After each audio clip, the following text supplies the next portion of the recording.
Hello, everyone, and welcome back to the Sideline Shenanigans podcast. Today with Jacob Maggard. As you can tell, today it's just me on the pod. It's been a while since I filmed a video by myself, but I've got some people that can step in hopefully next week and get back in it. But obviously, Senior Hoppy today. Just kind of want to put this out there. Everybody, keep him in your prayers. Obviously, we're hoping to have him back in a couple weeks if he's back up to it. So just keep praying for him, and we'll hopefully have him back on the podcast. And kind of just jumping right into things as opening up. I'll be making all 32 picks, of course, today. I haven't done that in a long time. But looking at pick number one with the Tennessee Titans, it's a pick I've been making a lot here recently. It's the pick that I believe the team is making. They have officially canceled their meeting with Travis Hunter and Shedeur Sanders, obviously only having really met and really discussed things with Cam Ward, who is going to be the number one overall pick for me in this draft. Again, I love Cam Ward. I think he is a good football player. I like Abdul Carter a touch better, as you guys know. I've said this from the start that I just think that game-changing edge rusher can be a superstar. But if you pick the quarterback at number one, it's what you're supposed to do as a team that desperately needs quarterback play. And of course, he has a lot of potential. He can be very good. And if you get the best version of Cam Ward and you get the version of him that he can be in the NFL, this can be a really good pick for a franchise that's looking for a new beginning with a new stadium coming soon. Some changes to the jerseys, going with a light blue as the home jersey as the standard jersey with us, and going kind of farther away from the dark blue, and kind of being our own team. You go get the quarterback that can lead them and start that new regime of Titans football, and then leading into number two. It's the Cleveland Browns here at number two. And to me, the pick that makes the most sense is Abdul Carter, the edge rusher from Penn State, the guy who, again, I still think is the best player in this class. And the Cleveland Browns get a very scary help on that defense, coming off the edge already with Myles Garrett, and now you're adding in a guy in Abdul Carter who is a freak athlete and can be one of the best edge rushers in the NFL if he reaches his full max potential. I think it's a really great pick for Cleveland, and I think they love that at number two. At number three here with the New York Giants, a team that does still need quarterback help in the future, but for now they've got Russell Wilson for a year. They've got Jameis for two. I don't think that scares them off of picking Shedeur Sanders in this situation. I think they can, but I think that they would prefer to go Travis Hunter. I know Joey's gonna love that pick for when he watches this video. I know that's what he wants to do, and I think that it will help the Giants out a lot. They do need receiver help. They obviously need corner help, and this guy can address both of those things and maybe be a superstar on both sides of the ball. I love Travis Hunter. I think he can do a lot for the Giants, and of course, he is, just a freak athlete, kind of like what I said with Abdul. It's a guy that can be a generational talent with how good he is on both sides. Moving into number four here with the Patriots in a no trade situation. It just makes way too much sense to go grab an offensive lineman. I'm going to go with the guy that has been in talks to be the top offensive lineman off the board in every draft we've done. It's going to be Will Campbell from LSU. I think the more and more I hear about him, the more and more I think he can stick to the outside and play some tackle in the NFL. His athleticism is unbelievable. He obviously was very good at that in college.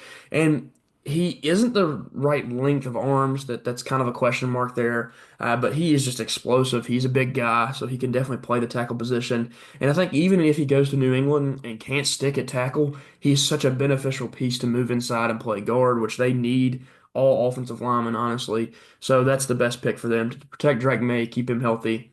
Moving to the Jaguars at number five. This is a team that I think can still go a lot of ways. I think that obviously Mason Graham has been the pick here a lot. I think he's the best player available at the position. And I think that this is a team that we traded down last week and we ended up picking tight end.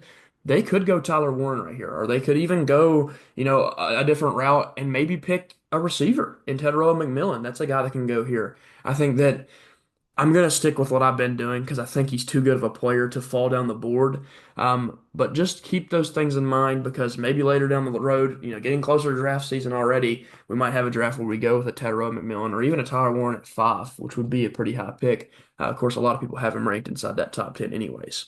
Moving on to number six with the Vegas Raiders, a team that I think can go a lot of ways, but to me, the best way to go is grab Ashton Genty. It is a 5-year contract, whereas, you go get somebody else in free agency or you go get some, weaker running back. You don't get the 5-year guarantee with this guy. You do. You get a guy that can be a superstar in the NFL, can be a top 10 running back, maybe instantly.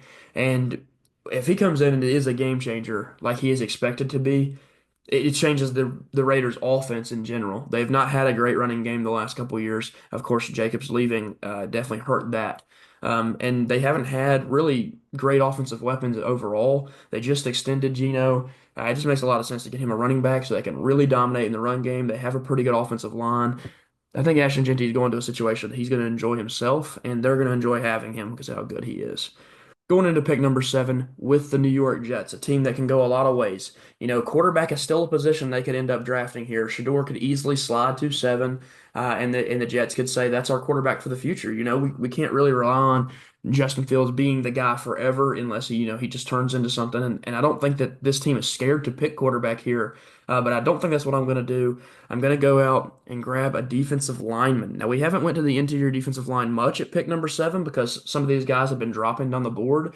But we've also seen Kenneth Grant, Walter Nolan, and Derek Harmon drastically boost their draft stock. And the ability for them to go higher in this draft class is certainly there. We're going a little bit off the book again because we haven't done this a lot. I'm going to end up going here with Walter Nolan. I think he's the interior defensive lineman with the most pass rush prowess. I think he can get to the quarterback like no other defensive lineman. And you bring him in and put him beside Quentin Williams. Those two guys up the middle is really, really deadly combo. Can change this Jets defensive line immediately. And I think that they could go with a couple areas and address that edge rush. But if you're bringing in a defensive lineman that can get to the quarterback like an edge rusher, I think it's a great thing, especially with how good Quentin Williams is beside him. That interior defensive line is going to be really scary for the Jets if they grab Walter Nolan at 7.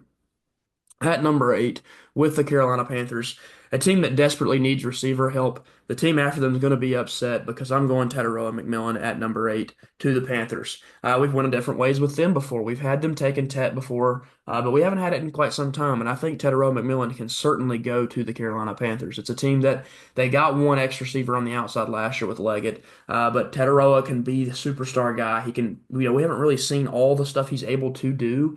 And I think he just has a lot to prove. He can come in and be a guy, 6'4", 6'5" receiver with some of the best 50-50 catch, going up and getting those big time plays.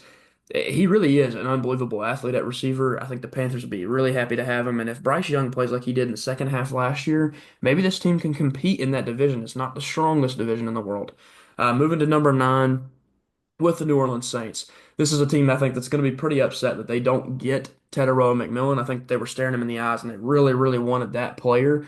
I think they could even look at receiver. I think that there's a receiver in this draft class that could come all the way up the board. And maybe he sneaks in here, but I'm going to stray away from that today. I'm going to go down and grab an edge rusher. I think that this team can use edge rush help. There's a lot of the options left. All the guys that are above, only Abdul Carter being gone from this edge rush group. It's a very strong group, and there's guys down this list that we've taken at different positions that have fallen and rise all the way up to the top of the board. Today, I'm going to go with Mike Green. I just think that if a team cares about production, they're going to look at Mike Green and say, man, he did it against some of the best teams in the country in the games that he needed to compete and be a superstar. He was. I like Mike Green a lot. I think that the off the field stuff seems to maybe have died down a little bit. I'm not sure. I don't think it's, messing up his draft process even as much as the off the field stuff for James Pierce is. And I think Mike Green is a phenomenal football player. Definitely helps out the Saints a lot at number 9. Moving into number 10, a team that probably wanted to go out and grab Ashton Jeanty, hoping he would be here. Not available. I think defensive line makes a lot of sense. I think an edge rusher makes a lot of sense. And they could even go back and grab a safety. This draft class obviously does have 2 safeties that we expect to be going in the first round. But here I'm going to go out and grab an edge rusher. I'm going to grab one of the bigger edge rushers in this class and grab Shamar Stewart. This is a guy that is a superstar talent, potentially. Now that's the whole thing with him is does he reach that potential? Does he reach the, Pro Bowl, all pro level edge rusher with the abilities that he has and, just the freak athleticism that he has? He could be a superstar. We just got to see does he do it or not. And even with them needing interior defensive line, you're looking at Shamar Stewart, who is a monster of a human being. He was playing at 290 pounds in college.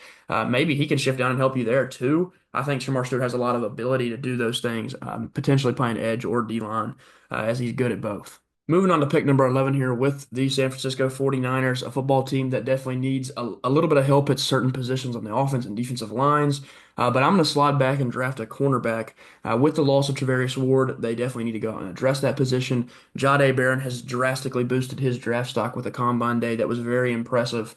I think that Jahdae can easily slot in and play that position that Ward was playing and be the guy for the Niners that can maybe bring them back on defense. They will address that offensive line issue in this draft, but I think that grabbing Jahdae at number 11 is a great football player. Of course, winning the Thorpe Award last year, being the best corner in college football, comes in and helps the San Francisco team out. Moving to number 12 with the Dallas Cowboys, a football team that has been rumored to do a lot of things. Genty, if he were to fall to 12, I think would make a ton of sense. I don't think that's going to happen. I think that they will then move on to the next most important position on that offense, and that's grabbing the receiver help that they need.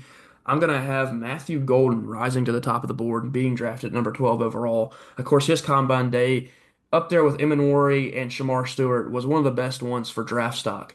He was, running 4.2s. I don't think anybody thought he was going to do that. He does have a great catch radius. I did a great job in college at hauling in some of those deep balls from Ewers, and at times they were disconnected, but when he was on, Matthew Golden was unbelievable. I love the pick for them at number 12. You're getting a superstar potential receiver. Moving on to pick number 13 with the Miami Dolphins, a team that drastically needs to improve their offensive line. They have a quarterback who is facing serious injuries and the potential of ending his career with another one. You have who is arguably the best tackle left on the board, and arguably the best tackle in this class. But you also have guys that can maybe shift down and play some interior offensive line if you wanted to draft them as well, in like a Kelvin Banks or even maybe down the board, but I don't think they reach that far. Today, I'm just going to make it simple. I'm going to grab the guy that's impressed the most, and I'm going to grab Armand Membu, a freak offensive tackle that is, running at the top tier speeds for offensive linemen. Of course, also a very big offensive lineman who also has the arm length that is required to play tackle in the NFL. Armand Membu, great pick for the Dolphins. They can try to protect Tua, keep him healthy for years to come. Moving on to number 14 with the Indianapolis Colts. Tyler Warren is the easiest pick that we've made, and we've been making it over and over. I'm going to continue making it. He's just too good not to go to a team that desperately needs tight end help. They have not had good tight end play in a long time. It can really help a young quarterback to have a great tight end. I think that Anthony Richardson needs that right now, especially because he's towards the end of that rookie deal or halfway through it. And Tyler Warren can be the guy that maybe turns his career around. And if they can turn his career around, it will validate them picking him as high as they did, 2 years ago.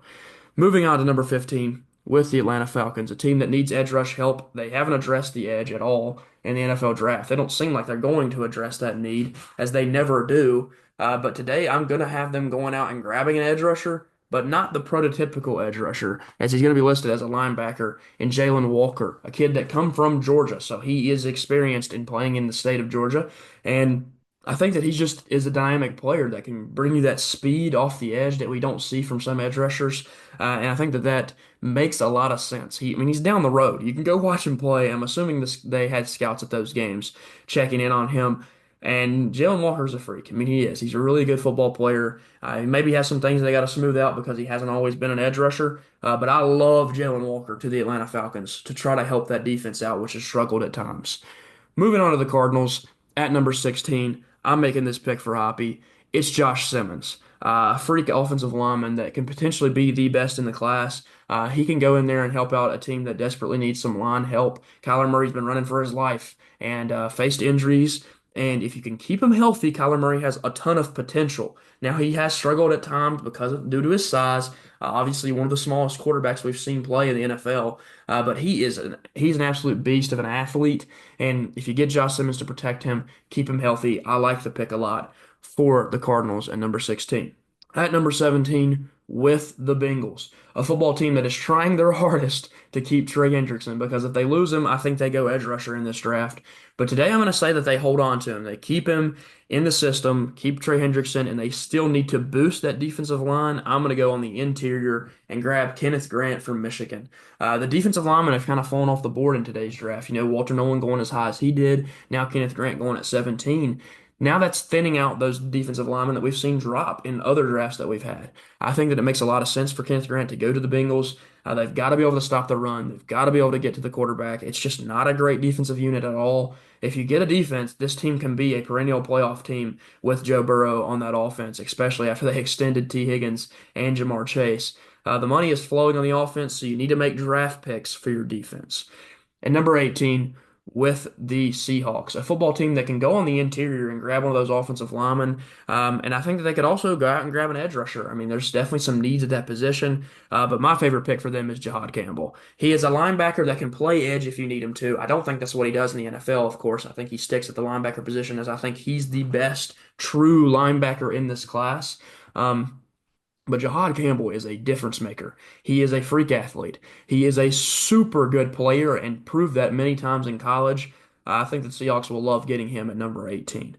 Moving to pick 19 with the Buccaneers, a team that probably wants either a Mike Green or a Jahad Campbell, obviously both of them being off the board. And we've seen some change in the rankings by PFF here recently, seeing Donovan Ezeraku climb all the way up the board to being ranked 15th in their system. But I think a guy like Mykel Williams just won't fall too far because originally, this guy was talked about as a top 10 pick.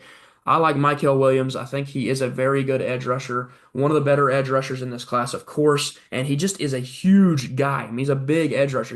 He's a guy that can definitely shut down the run off the edge. And of course, with the ability to get to the quarterback, he does have that as well. Moving to pick number 20 with the Denver Broncos, a team that obviously picking again for Hoppy here. We've looked at the running back position. That is definitely a spot that I think that they need to improve. They could even go out and grab a receiver. There's some very good ones in this class. You can move them to the inside, let them play some slot receiver for you. And of course, they could address the defensive line.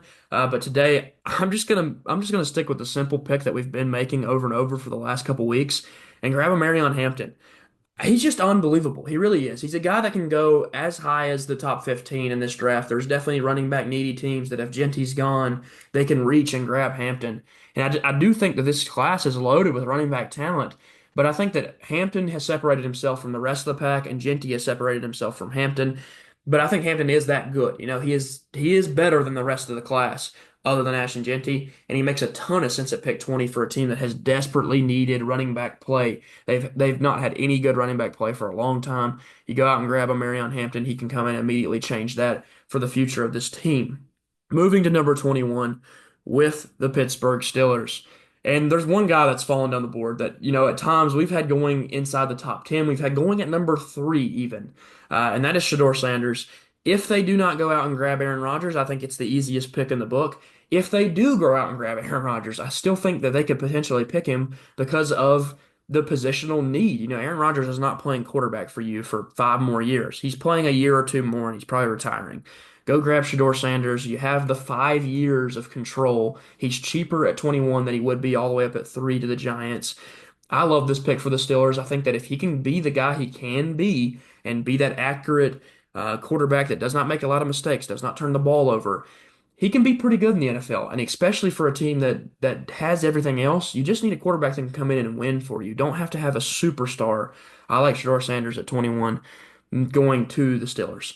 Moving on to pick 22, another pick that's been really easy when we've made these picks. It's the Michigan head coach that coached Colston Loveland. He knows how good he is. I'm going Colston Loveland. It just makes way too much sense for a team that needs the tight end position to be addressed. They need a weapon for Justin Herbert, and they have a coach who loves Colston Loveland. I love that pick for them. I think that Loveland is a superstar player. I told you time and time again, when me and Dalton covered college football, Colston Loveland carried that Michigan offense all year. I love him at 22 to the Chargers. Moving to pick 23 with the Green Bay Packers, a team that can certainly address the receiver position as they desperately need receiver. But today I'm going to go with cornerback. Will Johnson is a guy that has fallen on the board a lot for us here. We've seen him even going as high as pick 11, I think, at times, and he does have potential to be a top 10 if people love the production he had, especially 2 years ago. But the injury is a little bit scary for him. It's made him fall down the boards. His lack of arm length has definitely scared some people because originally it was thought he was going to be one of the best man-to-man press corners on the outside with a ball hawk ability. I still think he's really good, and the Packers are a team that need that cornerback position to be addressed. I like Will Johnson going to the Packers at 23. Moving into pick number 24 here with the Minnesota Vikings, a team that brought back Harrison Smith for his 14th year of play in the NFL. He has always been a backbone of this team. I'm going to go out and grab a safety that can play behind him and develop as a player and Nick Emenwari. This is a freak athlete. This is one of the best safety prospects we've seen. Again, he just has all the intangibles, and he has the athleticism. Of course, we saw him produce in college at times, having one of the biggest plays last year that was obviously called back. But Nick Emenwari is a freak player. I think that the Vikings would be very happy to grab him here. Of course, they do need safety help, and maybe Emenwari finds the field at times, of course, playing behind Harrison Smith, and he can learn a lot from Harrison that can maybe develop all the stuff that, Emenwari still needs to learn. Moving into pick number 25 with the Texans, a team that can use either receiver or offensive line. It's pretty simple for me. You lost your offensive line help. You don't have any. You traded away your best offensive lineman. You've got to go out and grab a guy that can play the offensive line and play it very well. I'm going to grab Kelvin Banks Jr. from Texas, a guy that I think could potentially stay at tackle, but if he doesn't, they need guards too. So Kelvin Banks is a great football player that can come in and be a difference maker. There was times where we talked about him potentially being a top 15 pick. Now falling to 25, I think the Texans would be very happy to grab him here. Moving on to number 26 with the Rams, a team that probably needs to address the tight end position, but the two best and the ones that I think are warranted as first round picks are off the board. They could go out and grab an offensive lineman as well. In this draft, I'm going to have them doing that, going out and addressing the offensive tackle position and grabbing Josh Connerly Jr. from Oregon. I think that there's a couple guys that could end up at this position, and I do think they could end up going corner as well. But I think that they go out and grab an offensive tackle to come in and try to help Matthew Stafford win. This is towards the end of Stafford's career. They are still good enough to win a championship with him. Moving into numbers 27 with the Baltimore Ravens, a team that they're just so excited that Malachi Starks has fallen to 27, ranked as the number 9 player on PFF, and a guy that can easily drop down the board, I think, due to not having the best combine day and not having the best season of production. But man, if you watched 2 years ago, Malachi Starks, you are loving him at pick 27. He was the best safety in college football 2 years ago. The production was unbelievable, and I don't think he even had a bad season. He just fell off the production from 23 to 24. I think the Ravens are super happy to get Malachi Starks at pick 27. At pick 28, a pick that we've made time and time again, a pick that's obviously really easy for me to make because I think they're a team that can correct his issues. I'm going to go James Pierce Jr. Rumors are swirling around them maybe making this decision, and I think it makes a lot of sense. I mean, he just is a really good football player, has a ton of production history, has a lot of success in college, and if the coaching rumors are true, Dan Campbell's the guy to line him out and correct him and get him going in the NFL. I love James Pierce to the Detroit Lions at pick 28. Moving into pick number 29 with a team that can go out and grab a running back, but I kind of like Brian Robinson. I'm not off the Brian Robinson train. I think he can be successful. And I think they're going to go out and grab an edge rusher here. And with what's available, the edge position is pretty deep at this point in the draft. We've seen these guys sometimes all be off the board by this pick. Today they fell, and I think Donovan Ezraku is an awesome pick for the Commanders at pick 29. I mean, the production was unbelievable in college. If you're drafting off production, it's him and Mike Green again. They've been the two most producing guys, and I'll give a little shout out to Hokie and Antoine Powell Ryland being third. But Donovan Ezraku, I mean, he's a great football player. Makes a lot of sense at 29 for the Commanders. Moving into pick 30 with the Buffalo Bills. Call me crazy, but I'm going to have three straight edge rushers coming off the board here. I'm going to go with Nick Scorton here at pick 30. Nick Scorton is one of the better edge rushers in this class. He's shown production ability in college. He was even better a year ago, kind of like the Malachi Stark situation we just talked about. His development was, kind of halted a little bit, maybe going over to A&M. But again, I still think he's a phenomenal football player. I think he has a ton of potential in what he can do. And Scorton is a great pick for a Buffalo Bills team that needs some edge rush help to try to get after Mahomes. When they play them, that's maybe what they need to do. Go out and grab edge rushers, grab linebackers, grab corners. I mean, it is their needs right now. Grab an edge rusher that can get to Mahomes. And, we saw that that's the weakness of that Kansas City Chiefs team during the Super Bowl, of course. Moving on to pick number 31, a team that I think has to address the offensive line. I think they can easily go with a defensive lineman. I think there's definitely potential for that. But when you're staring at Tyler Booker being available, you're staring at Gray Zabel being available, and even a Donovan Jackson, who I think I could sneak back into that round. It's easy for me. I'm grabbing Tyler Booker. They have to replace Joe Thuney. They have to. He was an unbelievable offensive lineman, an all-pro level guy. You go out and you grab Tyler Booker, who is the best offensive guard, true offensive guard in this class. I love that pick for the Chiefs, and I don't like that they're getting a good player at 31. Going on to pick number 32 here with the Philadelphia Eagles, a team that I can see do a lot of things in this draft. They could come up and try to grab one of those really good edge rushers or potentially grab a safety. Those guys being off the board at this point. And I think they're also in prime position to trade out of the first round and let some team come up and get that fifth year option by drafting maybe a Shador Sanders if he falls, or a Jackson Dart, or maybe even a Jalen Milroe. Of course, that position has got a lot of things that could happen at 32. Today, we're doing no trades, and they've got to stick and pick. I think that there's some things that they would like to do at this position. Again, I think they want to address the edge rush position. I think they want to address the interior defensive line. I think both those things are things they could go out and grab. But as you're looking at the edge position, a lot of those great edge rushers are off the board. This is more of these second round guys, which is why I think they could trade back and go out and grab one. And then you look at the interior defensive line. They have to address this position. They lost one of their better players at this position in free agency.